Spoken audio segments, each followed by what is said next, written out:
There's burn holes here, there, all along in here. When Sue Roth and her family moved on to Bragg Street, she boasted to her friends about her good deal with cheap rent. Well, it was bigger and a little bit nicer than what we had, so we snapped it up. But unknowingly, she also snapped up a home with an illegal past. That's Greenville County investigators beating down Roth's front door in December 2004. According to incident reports and these pictures, detectives found mounds of meth-making material and supplies to operate a lab. Sue, when I came to the door and I showed you that this place used to be a former meth lab, what goes through your head? I couldn't believe it. Maybe that's why I'm always dizzy. Roth is not the only renter to unknowingly move into a former meth lab. I mean, I'm shocked to hear this. James Jenkins says his landlord never told his family that their River Breeze Drive mobile home used to hold the former meth lab. Pictures taken in 2003 by Greenville County investigators show meth-making materials removed from inside the home and 2 propane tanks used to cook meth.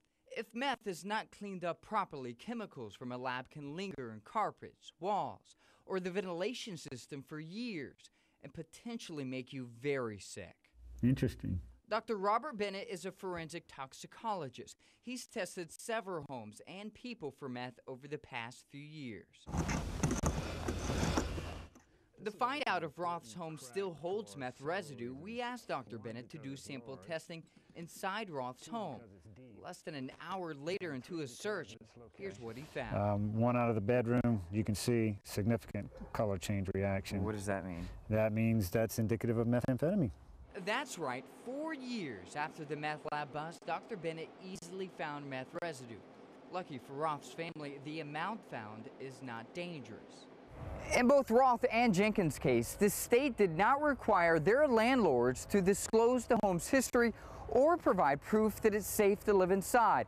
Other states require proof and disclosure, but not South Carolina. State health officials have researched other policies for more than 3 years, but they claim they still need more time. This is why we always tell people and we always remind people that when you buy or rent property, find out as much as you can about that particular piece of property.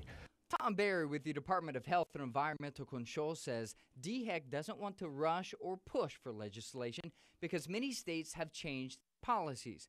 Meanwhile, the state does not have cleanup standards in place or even know where all the former meth labs are located.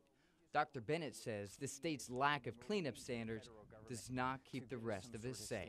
Can you at least have a standard, in your opinion? Yes, absolutely. Even a minimal standard is better than nothing at all. These floors have been repainted, but they're still... Living in a home with a dangerous past. Yeah, I wouldn't be living here now. While the state fails to protect meth's unintended victims. Andy Parati, News Channel 7.